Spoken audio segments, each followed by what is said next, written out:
Boa noite, pessoal. Estamos começando o primeiro podcast da Escola Estadual Caso 2. Aqui quem vos fala é o Wellington, do terceiro ano, EMTI. Boa noite, meu nome é Vitor e eu sou aluno do terceiro ano EMTI. Boa noite, meu nome é Nilson e eu também sou um dos alunos do terceiro ano EMTI. E vamos apresentar hoje o nosso professor Edson. Ele vai falar um pouco sobre como surgiu, como foi sua carreira, não só profissional, como também pessoal. Nossa conversa de hoje será sobre a Universidade Federal de Juiz de Fora, UFJF. Boa noite. Poderia nos contar sobre a história de criação da Universidade Federal de Juiz de Fora, UFJF? Bom, a Universidade Federal de Juiz de Fora foi criada em 1960, em dezembro de 1960, pelo então presidente Juscelino Kubitschek. Havia algumas escolas de cursos superiores em Juiz de Fora que foram agrupadas e foram federalizadas, ou seja, passaram a fazer parte de uma única instituição que foi denominada Universidade Federal de Juiz de Fora. A partir daí, de lá para cá, são 63 anos e essa universidade cresceu bastante. Hoje nós temos 90 cursos de graduação, 44 de pós-graduação, entre mestrados e doutorados. Temos mais de 25 mil alunos, somos em torno de 3.500 professores e 3.500 trabalhadores em educação. Então é uma universidade que atende uma região muito vasta, da região de Juiz de Fora, e desde 2012 está presente aqui em Governador Valadares também, com um campus que está percorrendo a mesma trajetória. Começou com poucos cursos e a gente espera que cresça cada vez mais para oferecer cada vez mais oportunidades de formação para jovens como vocês, né? Sim. Bom, professor Edson, há quanto tempo você está junto na UFJF?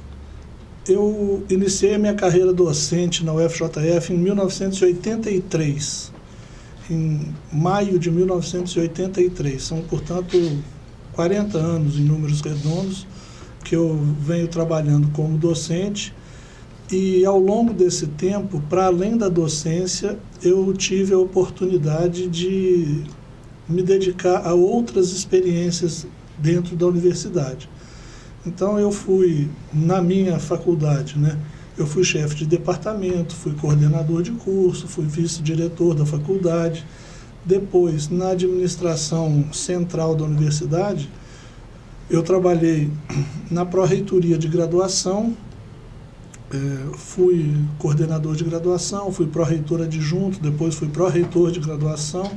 Num outro momento, eu trabalhei na pró-reitoria de recursos humanos, fui pró-reitor de recursos humanos e atualmente eu sou o secretário-geral da universidade.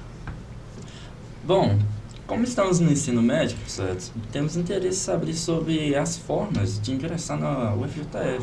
Poderia nos dizer quais são essas formas? Bom, a UFJF tem basicamente duas formas de ingresso. Uma forma é o SISU, que é uma forma que é compartilhada com muitas outras universidades. O SISU se utiliza do Enem, que é uma prova realizada pelos alunos que estão concluindo o ensino médio, e o SISU é o sistema de seleção unificada. Ele pega a nota que o aluno tirou no Enem e compara essa nota com o de outros alunos, de outros candidatos à universidade que desejam fazer o mesmo curso e elabora uma classificação. Então, os alunos que ficarem melhor classificados dentro do número de vagas que cada universidade oferece para cada curso, ocupam aquelas vagas. A outra forma que a UFJF tem é o PISM.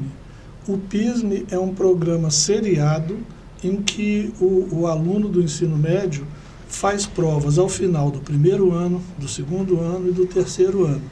E vai acumulando essas notas, cada prova tem um peso, no primeiro ano, no segundo, no terceiro tem pesos diferentes, e no final o somatório das notas, considerando os pesos, é que vai dar ou não ao aluno a possibilidade de entrar na universidade. Agora, a grande questão é que a universidade se preocupa não apenas em criar possibilidades para que os alunos ingressem nos seus cursos, ela tem uma preocupação que eu acho que é muito importante, que se for de interesse a gente pode conversar, é a questão de permitir que o aluno permaneça no curso e complete o curso. Porque muitas vezes, por dificuldades que todos nós vivemos, né, o aluno não consegue ou tem muita dificuldade para permanecer estudando e acaba abandonando. E a gente tenta evitar isso ao máximo. E, professor, já que o senhor foi o criador do PISM, gostaria de falar como surgiu essa ideia e como os familiares do senhor apoiaram, como foi? O senhor pode falar? Assim, vou fazer primeiro uma observação, ninguém faz nada sozinho, né? Então, quando se fala que eu fui o criador do PISM, na verdade, eu era o pró-reitor de graduação na época que o PISM foi criado. A coisa aconteceu da seguinte forma: a gente tinha apenas uma forma de entrar na universidade, que era o vestibular. O vestibular era um conjunto de provas que o aluno fazia naquele dia ali, e a nota que ele tirasse naquela prova definia se ele entraria ou não na universidade. Às vezes o aluno não estava bem no dia, ele tinha estudado muito, sabia muito e tal, mas não estava bem naquele dia e era penalizado por isso, por exemplo. Então se falava muito sobre a necessidade da gente ter formas alternativas, formas mais justas de ingresso. Então, como pró-reitor, eu formei um grupo de estudos na universidade para que a gente analisasse outras possibilidades para o ingresso. E esse grupo recebeu, além da tarefa de pensar outras formas de ingresso, mais alguns deveres de casa, porque eu dizia para eles que a forma que fosse escolhida tinha que ter um impacto positivo na educação básica, tinha que repercutir na educação básica de uma forma positiva. Além disso, ela tinha que, em relação, sobretudo, às escolas públicas, essa forma deveria oferecer para as escolas informações importantes para que as escolas pudessem melhorar cada vez mais a formação dos seus alunos. Então, como resultado dessas preocupações, a UFJF acabou criando um sistema seriado de avaliação, que, como eu já disse, o aluno faz prova ao final de cada ano escolar do ensino médio. E, para além disso, a gente dava muitas informações para as escolas. Então, por exemplo, a gente faria uma análise de todos os alunos desta escola que se inscreveram e a gente traria para a escola informações de qual foi a média que os alunos daqui tiraram em matemática, em português, em história, geografia, de tal modo que a escola pudesse ver como estava o desempenho dos seus alunos e, se fosse necessário fazer algum tipo de ajuste, algum tipo de reforço, tivesse condição de fazer. Então foi nesse contexto que a gente iniciou, né, a oferta do PISM, mas como era uma proposta nova, na região de Juiz de Fora, eu fiz questão de visitar as escolas que ofereciam ensino médio para explicar como é que seria. Então fui de escola em escola, olha, agora vai ter esse sistema, vai funcionar assim e tal, para que todo mundo soubesse e pudesse esclarecer as dúvidas diretamente na fonte. Porque muitas vezes a gente vê alguma novidade, nem entendeu direito, mas já começa a querer avaliar se é bom, se é ruim, se vai me ajudar, se vai me atrapalhar. Então, vamos fazer essa avaliação sim, mas vamos fazer com base em informação correta, informação adequada. Por isso a gente foi para todas as escolas para dar essas informações.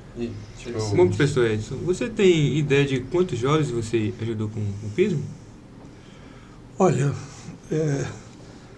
as edições do PISM têm reunido aí mais de 20 mil jovens a cada ano, a cada edição. O PISM foi criado em 1999. Então, se a gente pegar os 23 anos aí, já são mais de 400 mil participantes do PISM, que é um número bastante significativo, né? Muito significativo. Número alto. Eu acho a importância do PISM também, para, tipo, encorajar também o aluno, para que, tipo, ele possa ver que os estudos hoje estão sendo valorizados, de alguma forma. Que ele vai estudar e que futuramente ele possa, sei lá, ser um psicólogo, ser um doutor. Então, essa é uma maneira também de encorajar o aluno, para que, mesmo com as dificuldades, no meu ver, mesmo com as dificuldades que ele esteja existindo, um incentivo como o PISM ou outras coisas podem estar encorajando ele cada vez mais. Algo que pode encorajar, que pode Sim. mostrar que ele é capaz de Capaz Sim. de mostrar que ele pode ter a vida mudada com... Então, tipo, o aluno se sente meio que amparado com essas atitudes, então. Pode continuar. Bom, professor Edson, a gente sabe que nada na vida é fácil, né? Você poderia falar qual foi a dificuldade maior na parte de criar o PISM? Você teve alguma complicação? Para Na hora De ideias, Isso. Alguma ideia que situações. complicou Olha, essa ideia? de um modo geral, ideias ou processos novos geram sempre um estranhamento, né? E a primeira reação a esse estranhamento, muitas vezes, é a gente querer repelir, a gente querer afastar, a gente criticar, mesmo que a gente ainda não tenha entendido completamente. Então, houve muitas críticas. Posso citar uma crítica que foi muito forte na época.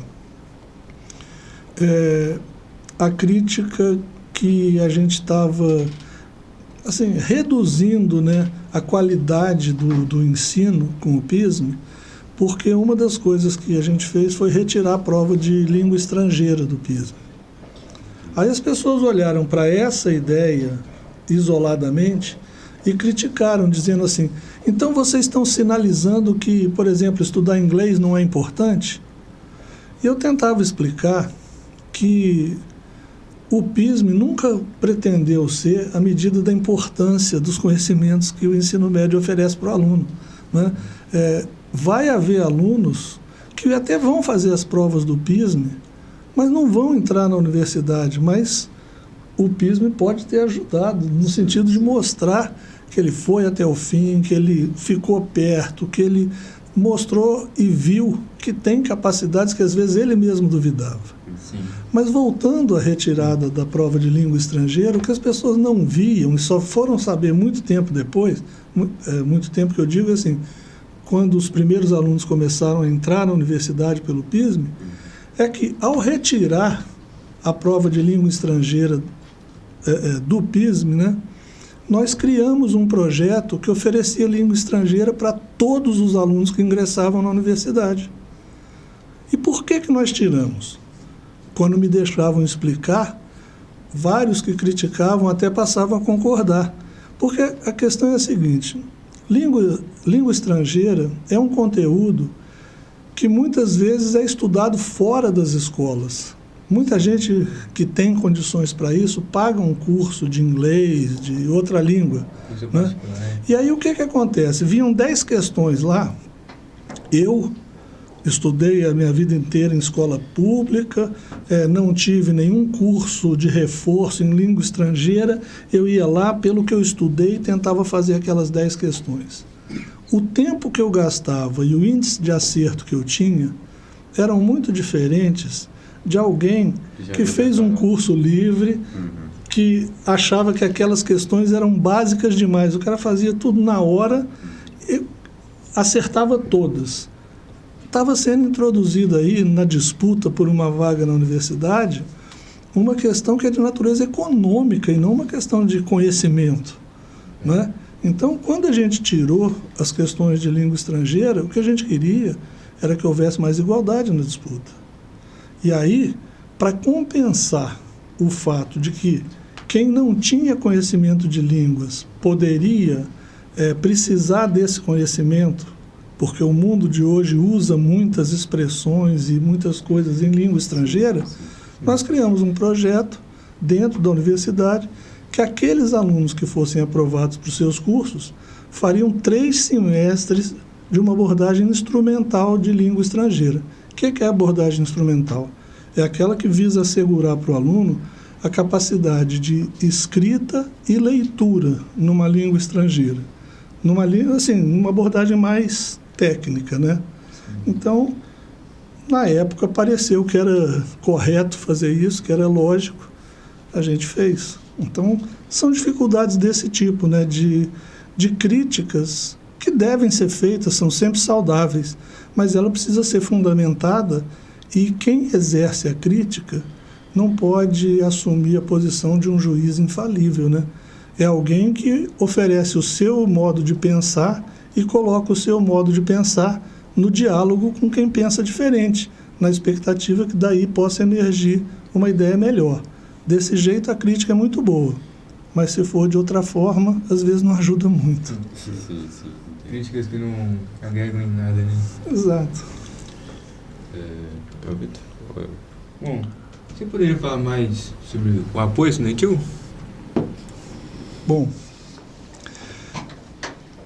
o ano passado nós comemoramos 10 anos da vigência da lei de cotas.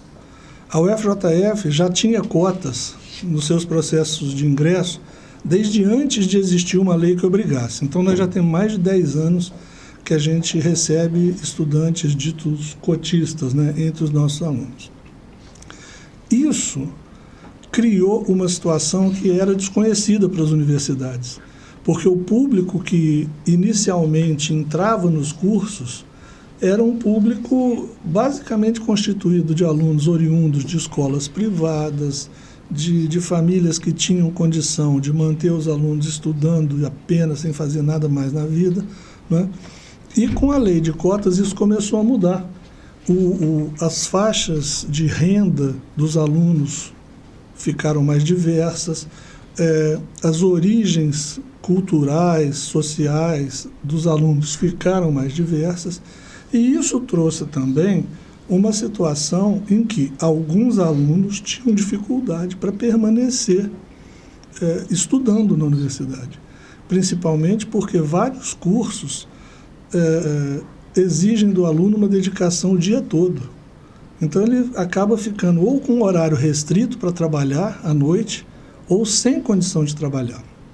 Então a universidade criou uma política de assistência estudantil. Essa política de assistência estudantil, ela vou tentar simplificar aqui, dizendo que ela é estruturada a partir de diferentes tipos de auxílio. Alguns auxílios têm natureza material, digamos assim. Então, a universidade pode, lá em Juiz de Fora, oferecer vagas numa moradia estudantil. A gente tem lá 2 prédios, com quartos equipados, né, camas e tal. Alunos de fora que não teriam condição de pagar um aluguel e tal, podem morar na moradia estudantil. Isso é um apoio material. A universidade pode isentar alunos de pagar a comida no restaurante universitário, né? Mas mesmo quem não é isento, paga um valor altamente subsidiado. Para vocês terem uma ideia, hoje, se você é aluno da UFJF e vai almoçar no restaurante universitário, o que você vai pagar para almoçar é R$ 1,40. Quer dizer, preço acessível. É um preço acessível, não é por conta disso que o aluno vai ter que assistir às aulas da tarde com fome. Sim. Não é? Sim. Jantar é o mesmo preço. Então, são políticas que visam facilitar a permanência do aluno no curso. Não é?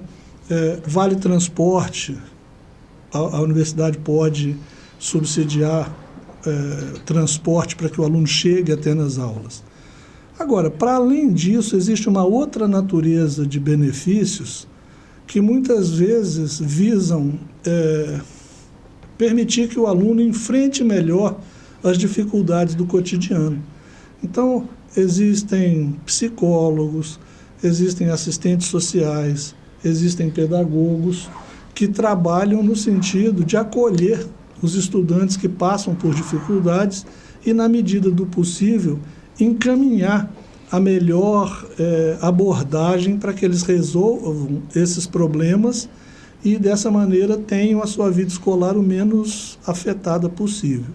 Então, a universidade não considera, de um modo geral, assim, os alunos que chegam aqui são adultos, então eles que se virem.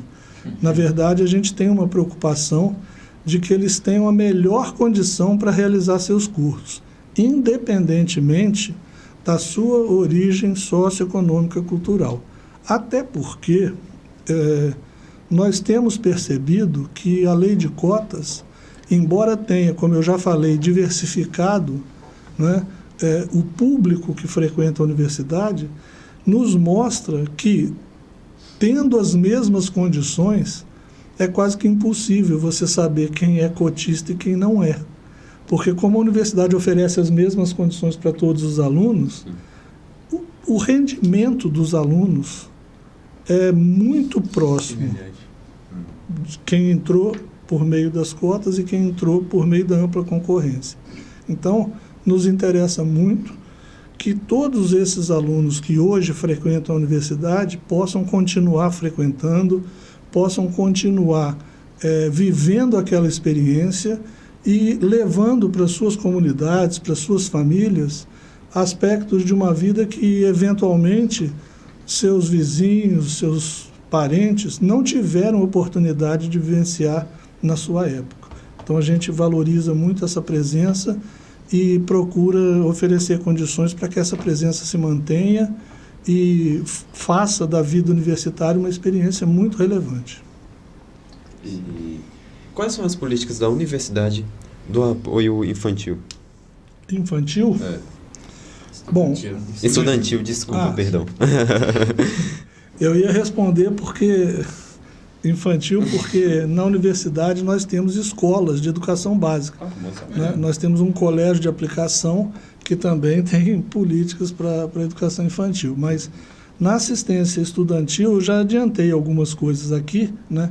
Eu comentei que a gente trabalha com auxílios de diversas naturezas e embora não sejam diretamente auxílios, existe uma situação que ajuda muito aos alunos, para além do que eu já falei, de auxílio moradia, auxílio transporte, auxílio alimentação, né, esses atendimentos profissionais especializados, é a situação das bolsas acadêmicas.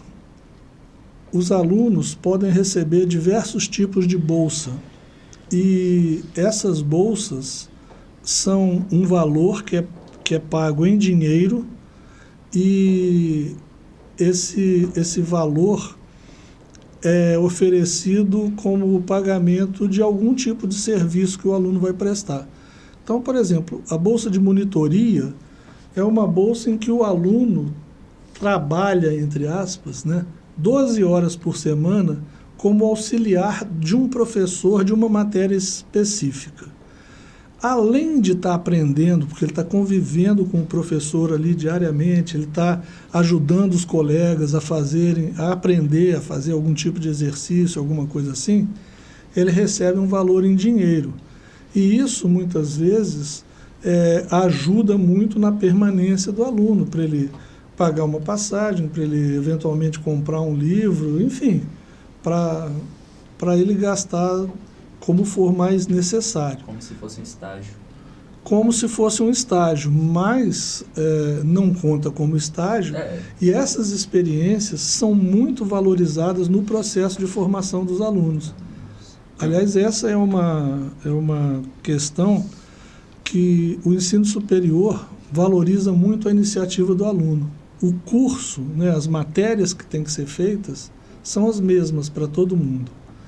Mas as possibilidades que os alunos têm de irem encaixando novas experiências nesse percurso que eles fazem até se formar, fazem com que dois alunos que entraram na mesma turma saiam com experiências às vezes muito diferentes.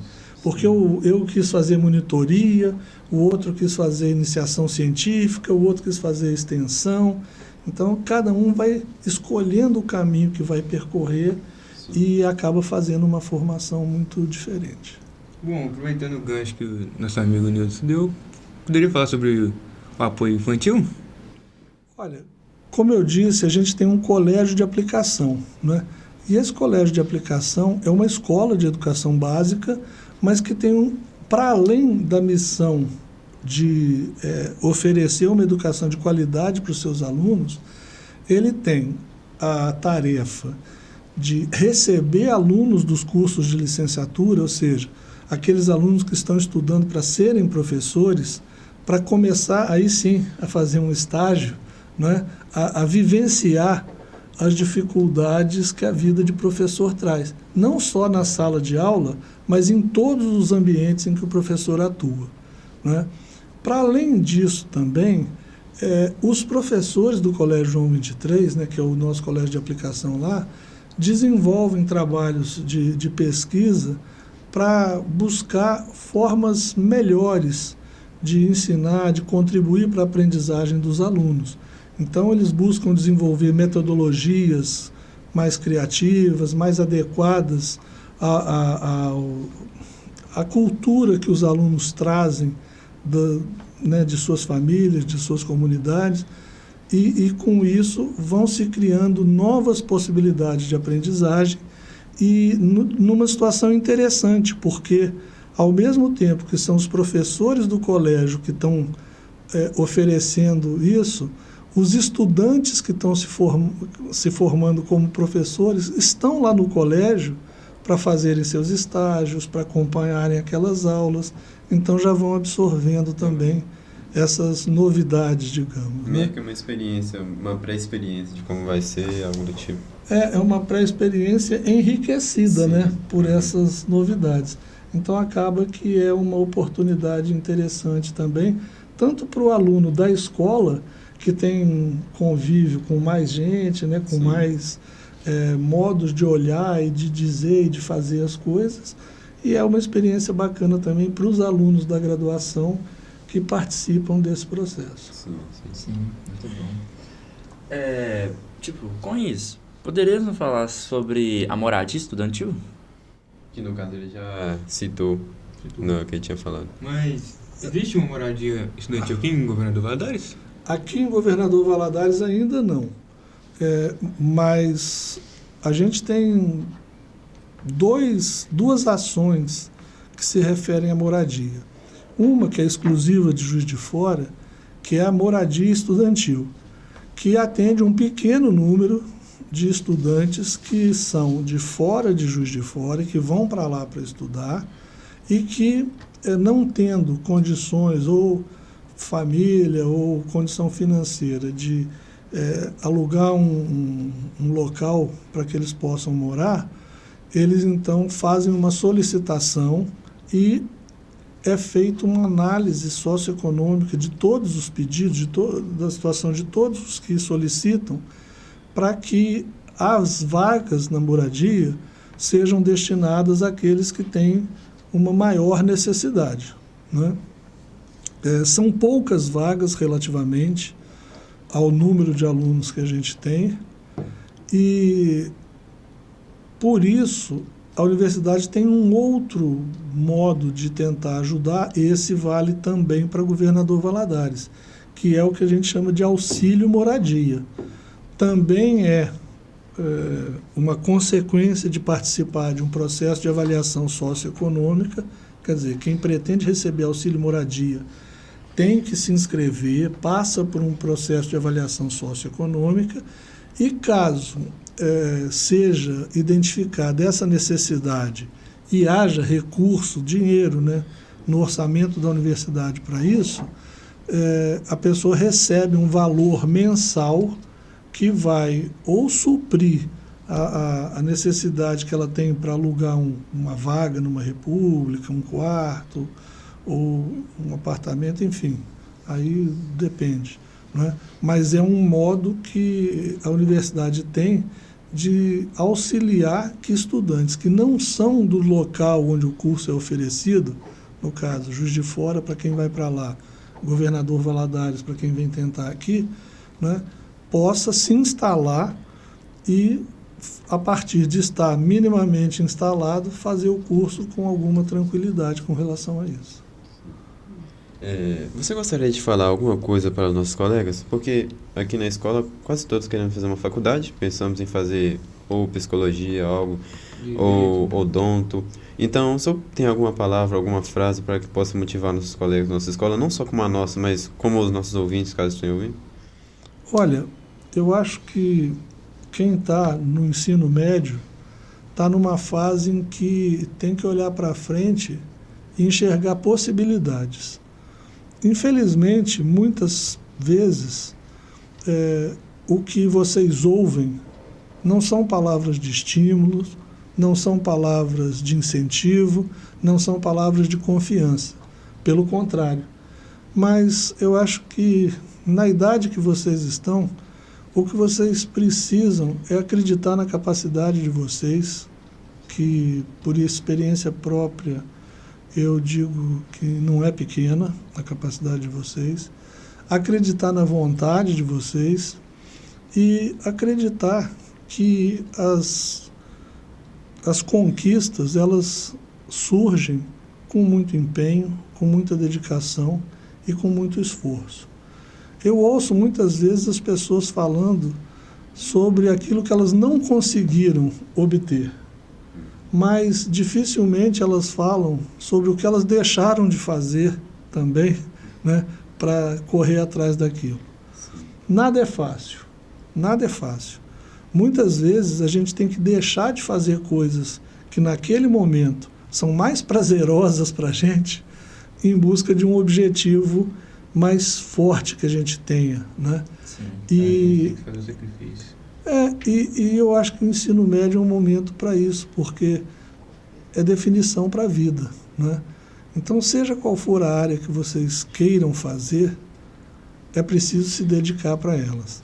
E aí, eu sou professor de uma universidade, mas eu quero dizer para vocês que eu falo isso para aquelas formações que exigem uma carreira universitária e para outras formações que eventualmente ainda não exigem.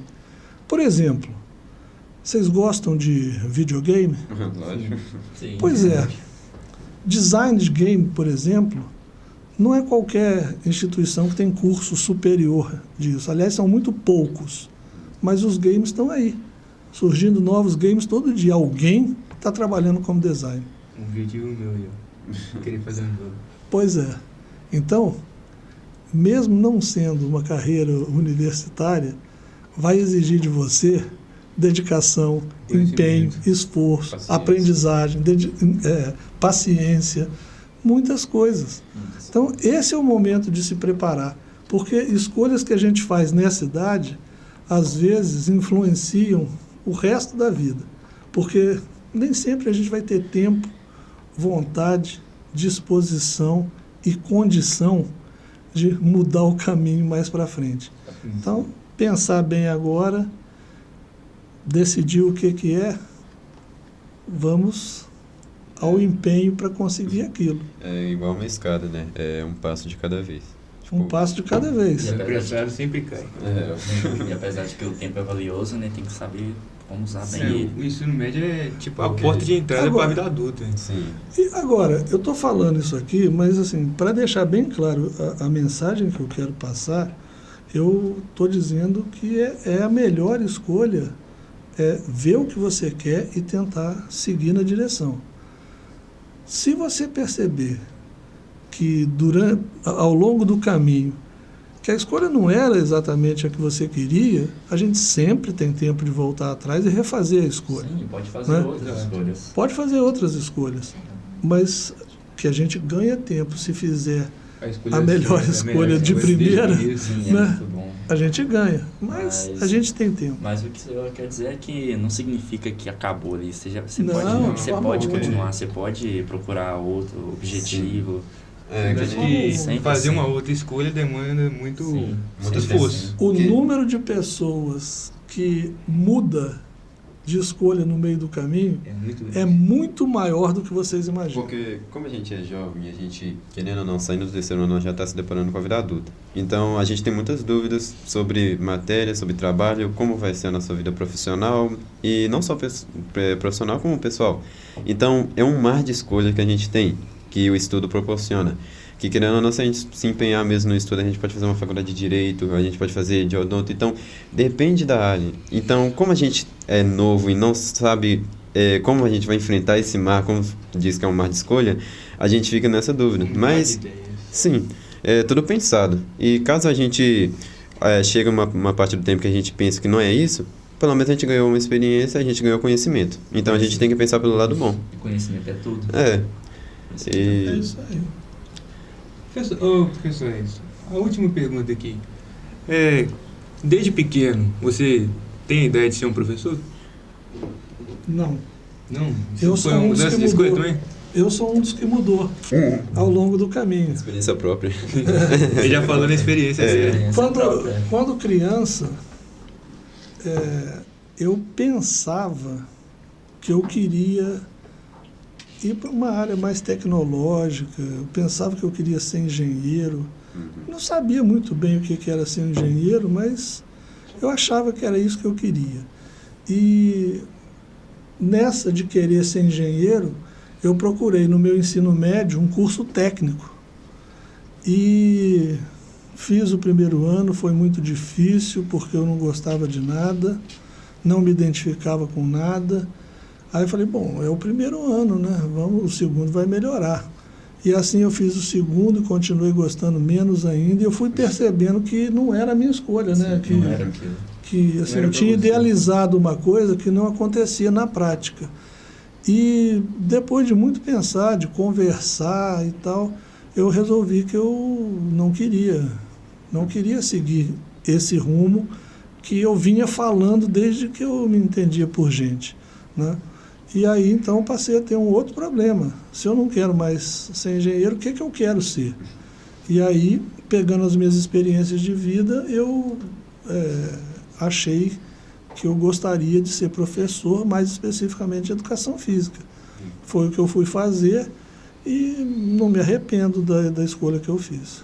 Muito bom. Muito bom. E... Grande um professor de educação física. Um dia só tem que vir aqui para dar aula para nós. Não, mas assim, Pra nós jogar bola.